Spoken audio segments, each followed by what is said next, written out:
नमस्कार दोस्तों। इस वीडियो में आपको बताते हैं महाराष्ट्र में जीत के बाद बीजेपी दिल्ली और बिहार जीतने की प्लानिंग में जुट गई।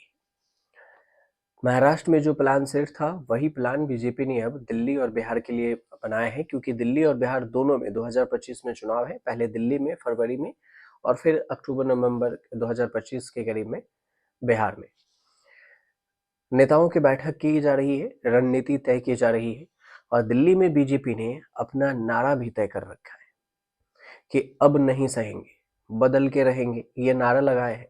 नारे से केजरीवाल के सत्ता को उखाड़ फेंकने की कोशिश है, लेकिन जिस फार्मूले के दम पर बीजेपी ने महाराष्ट्र फतह किया, अब उसी को दिल्ली में अरविंद केजरीवाल और बिहार में तेजस्वी यादव को पटखनी देने के लिए आजमाया जाएगा। मुंबई में देवेंद्र फडणवीस ने फिर से वही नारा दोहराया और उसे जीत की असली वजह भी बताया।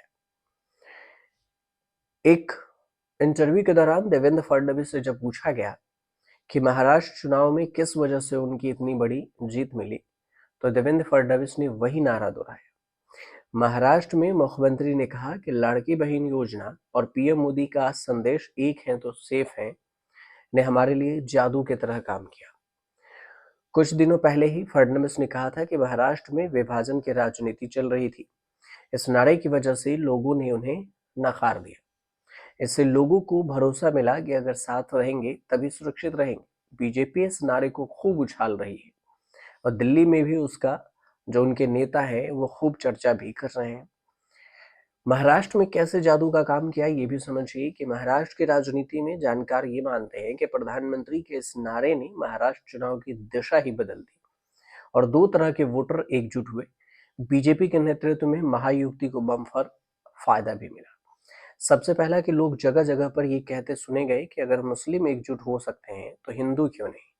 आरएसएस से जुड़े संगठनों ने इस नारे को घर घर तक पहुंचाया, आग में घी की तरह काम किया और मुस्लिम धर्म गुरु जो सज्जाद नोमानी का जो वीडियो वायरल हुआ था, जिसमें खुद देवेंद्र फडणवीस ने सोशल मीडिया पर शेयर किया था, उसमें महाविकास अघाड़ी को वोट देने की अपील करते दिख रहे थे। दूसरा ये कि इस नारे के पीछे वर्गों को एकजुट करना था और कई वर्गों में बटी जातियां इकट्ठा हो गई और जिससे लगा कि अगर साथ नहीं रहे तो उनका आरक्षण छीनकर दूसरे को दे दिया जाएगा।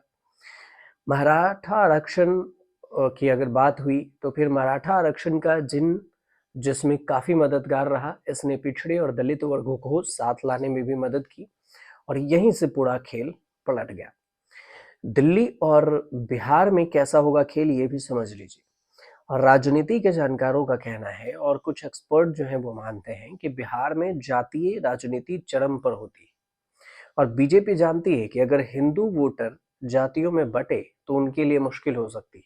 इसलिए पार्टी एक बार फिर इस नारे का इस्तेमाल करने की तैयारी में है। इससे पिछड़े और दलितों को भी एक साथ लाने में मदद मिलेगी।